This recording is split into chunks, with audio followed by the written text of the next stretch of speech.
নমস্কার বন্ধুরা, তো আজকে বেরিয়ে পড়েছি উইকেন্ড কাটাতে আমি আর আমার হাজব্যান্ড। তো আমরা আজকে এখন আপাতত যাচ্ছি।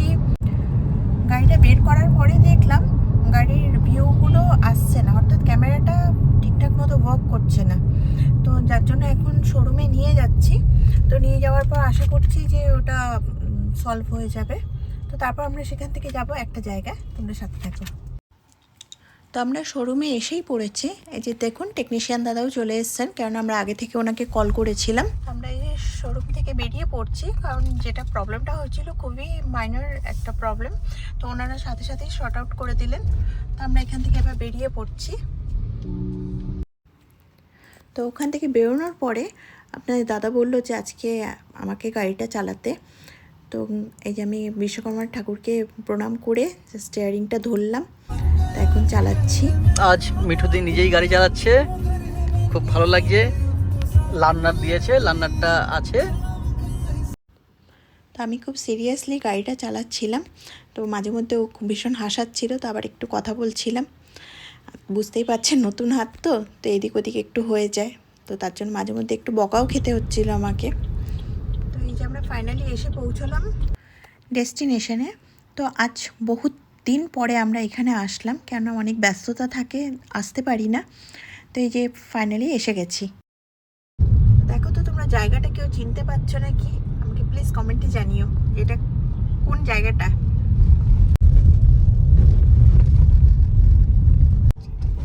জাস্ট প্লেসটা খালি দেখো, চারধারটা এত সুন্দর, পুরো আলোময়, একদম আলোকিত হয়ে উঠেছে। এটা অল টাইম সাজানো গোছানোই থাকে। সুন্দর একটা মানে উৎসব মুখর একটা ভাইব পাওয়া যায়।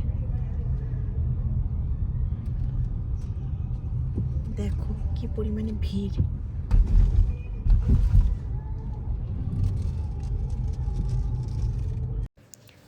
তো আমরা পার্কিং স্লট থেকে এখন বেরোচ্ছি। তো এর মধ্যে ও পিছন থেকে একটু শ্যুটও করে নিয়েছে, আমি বুঝতেও পারিনি। তো পিছন ঘুরে দেখলাম ও শ্যুট করছে। দেন আমরা একটু এগিয়ে আসতেই দেখলাম এত বড় একটা অ্যাকোরিয়াম, যেখানে এত সুন্দর সুন্দর মাছগুলো। আর দেখো কি বড় বড় মাছগুলো। আমি ওকে দেখাচ্ছিলাম যে দেখো এত বড় মাছ আমি সত্যিই দেখিনি এর আগে অ্যাকোরিয়ামে।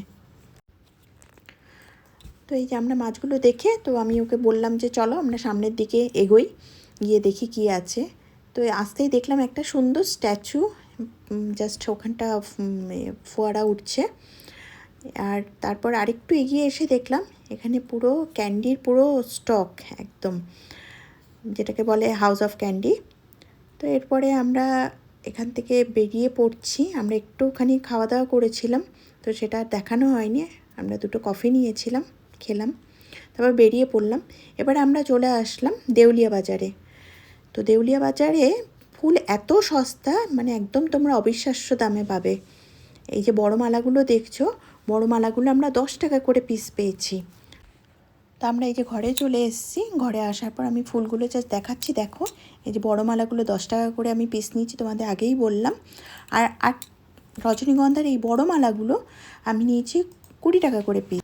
আশা করি ব্লগটা তোমাদের ভালো লাগবে। তো প্লিজ লাইক, শেয়ার আর কমেন্ট করো। দেখা হবে পরবর্তী একটা ব্লগে। বাই।